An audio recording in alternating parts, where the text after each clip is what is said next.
Welcome, dear friends. Today's podcast draws its inspiration from the spiritual classic Divine Intimacy, Meditations on the Interior Life for Every Day of the Liturgical Year by Father Gabriel of St. Mary Magdalen, OCD. For more Carmelite resources, visit the General Curia of the Teresian Carmel at discalcedcarmelite.com. Now let us begin our journey into Father Gabriel's profound spiritual insights. Welcome back. We're diving back into Father Gabriel of St. Mary Magdalen's Divine Intimacy. Yeah, continuing our exploration of those practical steps towards deeper union with God. Exactly.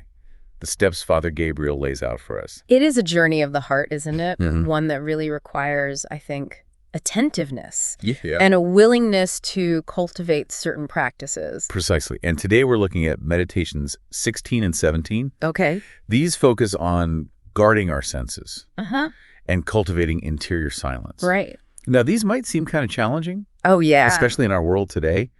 You know, it's so noisy and we're saturated with information. Absolutely. It's a challenge for all of us, but the Carmelite saints. Right. You know, Father Gabriel draws upon their wisdom.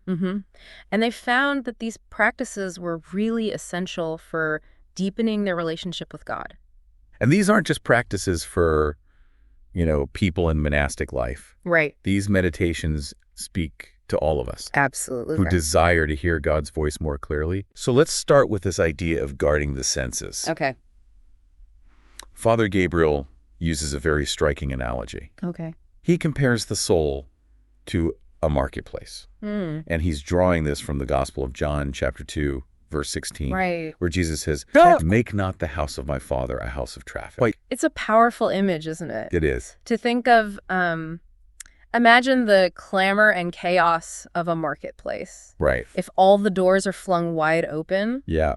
we can think of our senses as those doors. Mm. You know, when we leave those doors unguarded, the distractions of the world, they rush in. Right. They overwhelm our inner space. They do. So it's not even just about, finding literal silence necessarily, Right. but it's about intentionally choosing what we're allowing into our hearts and minds. Absolutely. Through our senses. Yes. So how did the Carmelite saints approach this practice?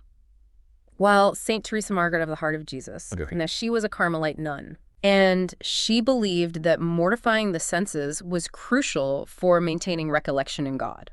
Okay. Instead of seeking constant stimulation, she really focused on detaching from sensory pleasures. And that freed her heart to focus on God. That's the challenging concept for a lot of us, I think. Oh, absolutely. We live in a world that, like we said, it's constantly bombarding us with sights and sounds and information. Right. So how do we even begin to practice this mortification of the senses Right. without feeling deprived or overwhelmed? Perhaps it's helpful to think of it not so much as deprivation, but as a redirection of our desires. Okay. St. John of the Cross, Yes. another Carmelite mystic, Right. he advises that we should use our senses for duty Okay. and leave the rest for God. So what does that look like practically? So practically, that could mean choosing to spend less time on social media, Okay. more time in nature, contemplating God's creation. Mm. Or it might involve listening to music that uplifts the soul rather than agitates it. Right. So it's about being mindful of what we consume. Absolutely. And how it affects our inner state. Yes. And we might ask ourselves, is this bringing me closer to God? Right. Or is this pulling me away? Exactly. And it's not about becoming hermits, Right. completely shutting ourselves off from the world. Right. We still have responsibilities. We have relationships to tend to. Of course. It's more about finding a balance, Yeah. creating a space for silence and contemplation amidst the busyness of life. It reminds me of St. Elizabeth of the Trinity's words. Okay. She said, to forget your people means giving up the natural life of feelings, memories, impressions, essentially forgetting self. Right.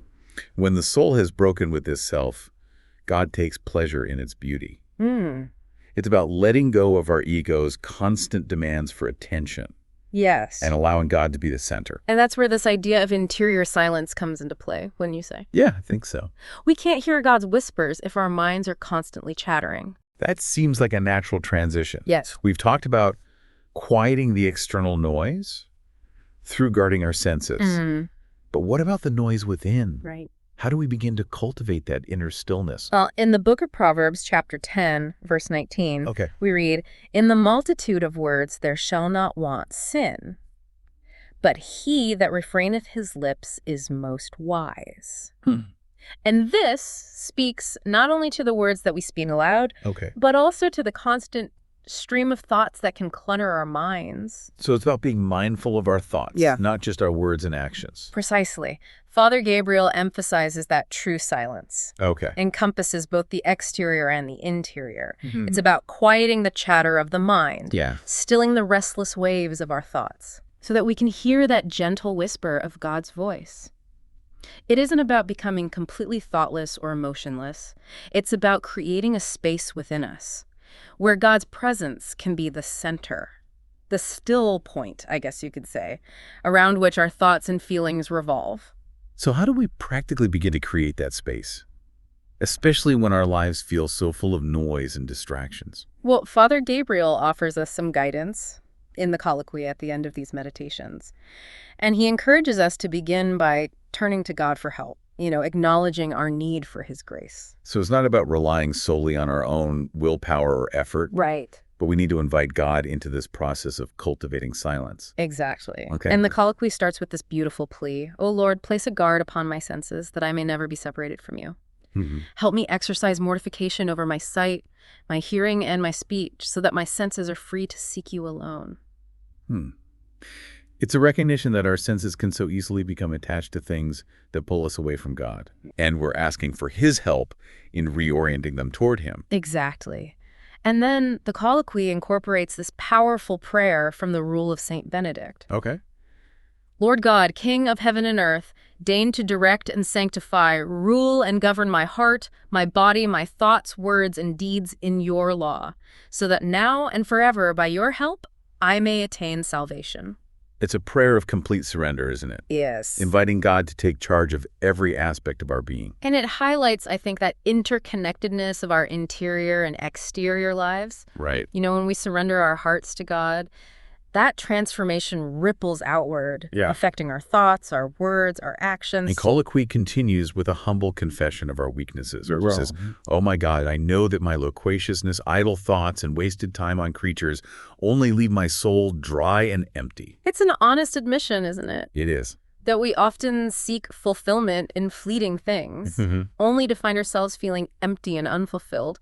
And yet, it moves from that confession to a plea for transformation. Yes. It says, "Teach me to embrace silence, both exterior and interior, so that I may hear your voice which speaks in peace." We're acknowledging that tendency to fill the silence with noise and distractions. And we're asking for God's help to create that inner space where we can hear his voice more clearly. And finally, the colloquy concludes with a beautiful invocation to the eternal word. Yes. "O eternal word, utterance of my God, I long to spend my life in listening to you, quiet the winds of my soul and still the restless waves, as you did on the Sea of Galilee. Let a great calm and silence reign within me, so that I may learn from you and live always in your divine presence." It's a powerful image, isn't it? It is. Just as Jesus calmed the storm on the Sea of Galilee, he can calm the storms within our own hearts. It's a reminder that his peace is always available to us, even amidst the turmoil of life. Yeah. But we need to create the space to receive it. So how do we translate this beautiful colloquy into concrete actions? How do we make guarding our senses and cultivating interior silence a part of our daily lives? Yeah, it can seem daunting. After all, most of us aren't living in monasteries. Yep. We have jobs and families, responsibilities. How do we integrate these practices into the midst of that busyness? Well, Father Gabriel doesn't leave us without some practical guidance. He encourages us to start small, making simple changes to our daily routines. For example? Well, he suggests we examine how we're using our senses. Right. Do we bombard ourselves with unnecessary stimulation? Right. Perhaps we could choose to spend, like we were talking about earlier, less time scrolling through social media. Right. More time in nature, contemplating God's creation. That resonates with me. I know I can easily get sucked into the endless scroll, and it often leaves me feeling more scattered than centered. And he encourages us to be more intentional about the music we listen to, the shows that we watch, even the conversations that we engage in. Do they uplift our spirits and draw us closer to God?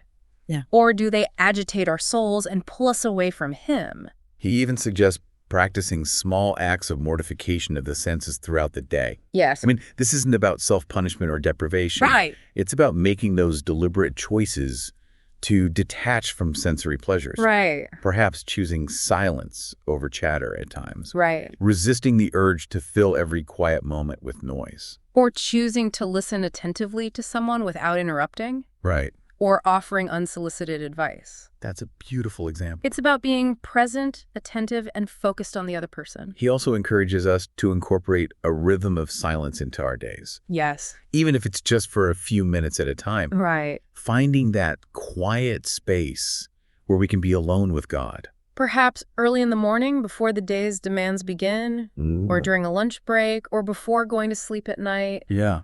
Making that time a sacred appointment with God, a time to listen for His voice in the stillness of our hearts. But what about those times when silence feels almost impossible?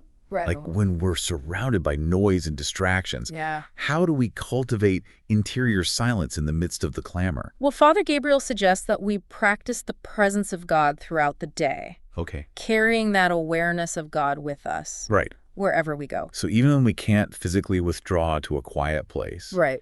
We can make that choice to turn our hearts toward God in the midst of our activities. Precisely. We can offer up our work, our interactions, our challenges as a prayer. And remember that even in the busyness of life, right, we can choose to fix our hearts on God, finding our center in Him. He also emphasizes cultivating silence in our speech, doesn't he? He does. Choosing our words carefully, avoiding gossip or idle chatter, speaking less and listening more. And sometimes I think the most powerful witness we can offer is the witness of a heart that is at peace in God's presence. That silence can speak volumes without uttering a word.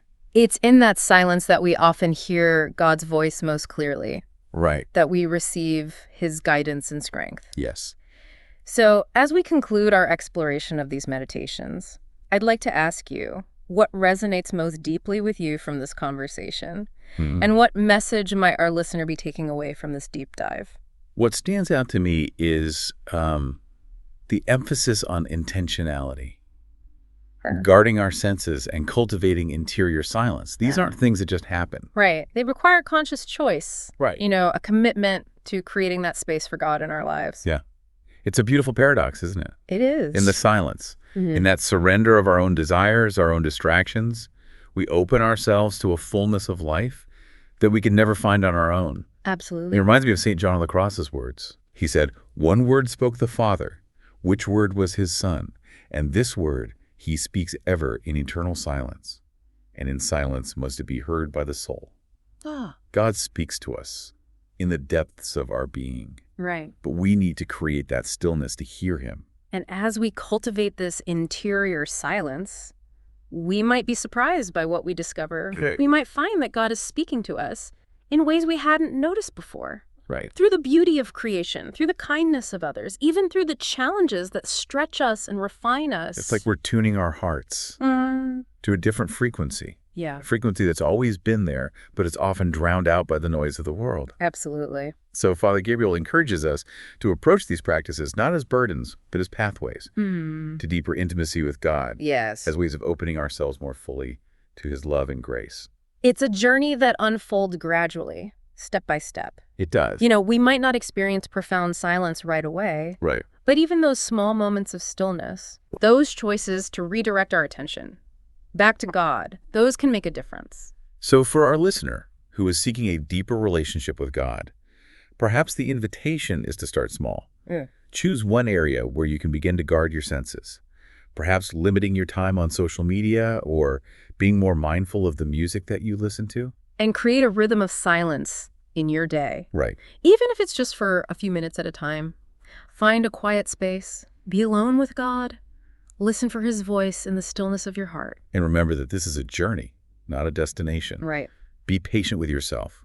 Trust that God is with you every step of the way. He is. Guiding you, strengthening you, and drawing you closer to Himself. Thank you for joining us for this deep dive into divine intimacy. May we all find moments of stillness and be drawn ever closer to the heart of God. Thank you so much for listening, praying, and being part of this journey. I'd love to hear from you, what you enjoyed, what you'd like to hear in the future, or just your thoughts. Your feedback means so much. I hope these words have inspired and uplifted you. Until next time, may God bless us and keep us close to His heart. Take care and see you soon.